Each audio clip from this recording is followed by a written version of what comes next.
Pemirsa, dalam persidangan kasus pembunuhan Brigadir Yosua hari ini, hakim mencecar asisten rumah tangga Verdi Sambo, Susi, dengan berbagai pertanyaan seputar kejadian di Magelang. Hakim sempat naik pitam karena saksi dinilai berbelit-belit dan terkesan berbohong. Terlalu banyak bohong, saudara ini. Pakai apa bawahannya? Ingat saya, ibu pakai kaos pendek, celana panjang kain. Pakai celana panjang kain. Siapa? Kapan saudara bisa meraba kalau tubuhnya kakinya dingin? Saya pegang ininya. Tadi katanya pegang kakinya. Telapak kakinya aja. Kenapa saudara tiba-tiba memegang telapak? Ya saya khawatir gitu kan. Emang di telapak saudara tahu apa? Kalau udah dipegang telapak tahu dari mana? Saya pegang gini, ibu kenapa? Bukan gini loh, kenapa saya bingung bertanya begitu? Karena saudara cepat sekali mengatakan tangan dan kakinya dingin. Tahu dari mana? Soalnya saya megang. Oke, setelah saudara peluk, Siap. apa yang disampaikan saudara Putri? Enggak ada. Tidak ada. Tadi saudara ngomong katanya Joshua nggak boleh naik. Ketahuan bohong saudara. Iya kan? Itu sesudah saya manggil-manggil om, tolong om. Tadi om, bilang gitu. katanya tidak ada. Sekarang ngomong sesudah. Iya, saya manggil om tolong gitu. Tapi habis itu Om Kuat naik. Terus? Om Kuat naik, dia bertanya ke saya, "Sus, kenapa ibu?" gitu. Terus saya jawab, "Saya tidak tahu om, soalnya saya nemuin ibu udah kayak gini gitu, udah tergeletak di sini." Terus? Om Kuat juga megang badannya juga, kakinya. Ini kakinya dingin gitu Om Kuat. Terus? Ya habis itu nggak lama itu Om Joshua mau naik tapi dihalau sama Om Kuat. Kuat ini apa? Supir kan? Siap. Supir kan? Siap. Kok berani dia pegang tubuhnya majikannya? Masuk akal nggak? Megang kakinya. Lah ya megang kakinya, perkara megang apa tapi berani megang tubuhnya kan? Harusnya kalau dia memegang tubuhnya saudara Putri kemudian memapah ke kasur, itu masuk akal. Kesaksian Susi, asisten rumah tangga Verdi Sambo, dibantah terdakwa Richard Eliezer. Bahkan Richard menuding Susi banyak berbohong. Ya. Untuk keterangan dari saudara saksi, Mas, banyak yang bohongnya. Banyak yang bohong. Bisa disebutkan satu persatu mana yang bohong? Baik, yang mulia. Mungkin untuk yang pertama, waktu di tanggal 4 itu waktu yang katanya ada pelecehan. Saudara Joshua mengangkat korban, mengangkat Putri. Benar yang mulia. Dan itu memang saya lihat yang mulia. Tapi di situ saudara saksi menjelaskan bahwa saya mengatakan jangan gitulah bang.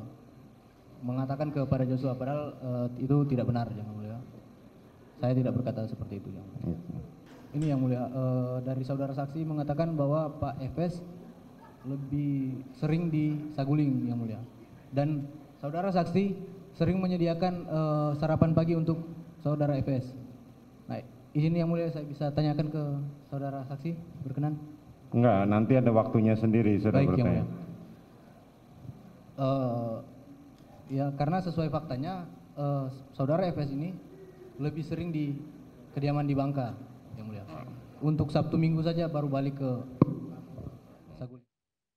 11 saksi diperiksa dalam sidang lanjutan untuk terdakwa Barada Eliezer, mulai dari asisten rumah tangga hingga kakak kandung Verdi Sambo, dianggap melecehkan pengadilan. Kuasa hukum Barada Eliezer, Roni Talapesi, memohon kepada majelis hakim untuk menjerat Susi dengan pasal keterangan palsu.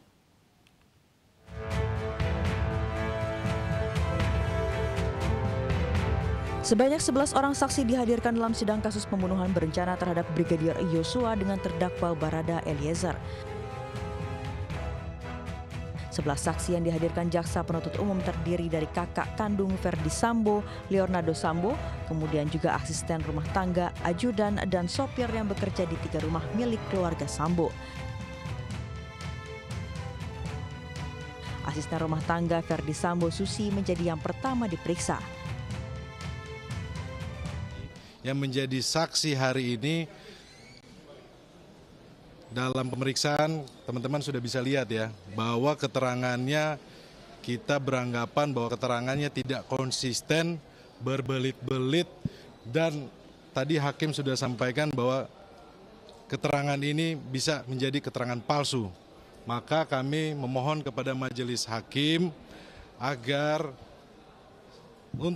khusus untuk saksi Susi dikenakan pasal 174, kemudian dikenakan pasal 242 KUHP ya, sesuai dengan asas peradilan, legalitas peradilan. Kami beranggapan bahwa saudara Susi ini telah melecehkan pengadilan. Mendengar keterangan Susi yang dinilai berbelit-belit, kuasa hukum Baradae, Roni Talapesi, memohon kepada majelis hakim untuk menjerat Susi dengan pasal keterangan palsu.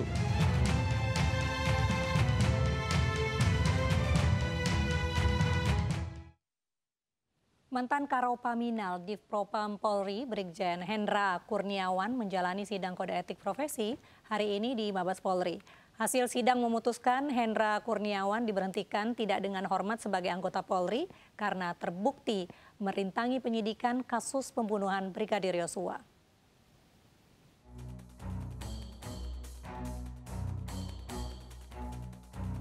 Mantan Kepala Biro Pengamanan Internal Divisi Profesi dan Pengamanan Polri Brigjen Hendra Kurniawan hari ini menjalani sidang kode etik di Gedung TNCC Mabes Polri. Sebelumnya, Hendra Kurniawan sudah 3 kali batal menghadiri sidang kode etik karena berbagai hal. Hendra disidang oleh Komisi Kode Etik Polri buntut pelanggaran etik karena menghalangi penyidikan kasus pembunuhan berencana Nofriansyah Yosua Huta Barat. Sidang yang berlangsung selama kurang lebih 9 jam ini memutuskan Hendra Kurniawan diberhentikan tidak dengan hormat sebagai anggota Polri. Dari kelima hakim yang Komisi Kode Etik memutuskan 3 hal. Yang pertama, terbukti bahwa perbuatan yang bersangkutan adalah perbuatan tercela. Yang kemudian, sanksi yang kedua adalah yang bersangkutan ditempatkan di tempat khusus selama 29 hari. Dan itu sudah dilaksanakan. Yang ketiga, keputusan dari sidang Komisi Kode Etik yang bersangkutan di PTDH diberhentikan dengan tidak hormat dalam dinas kepolisian.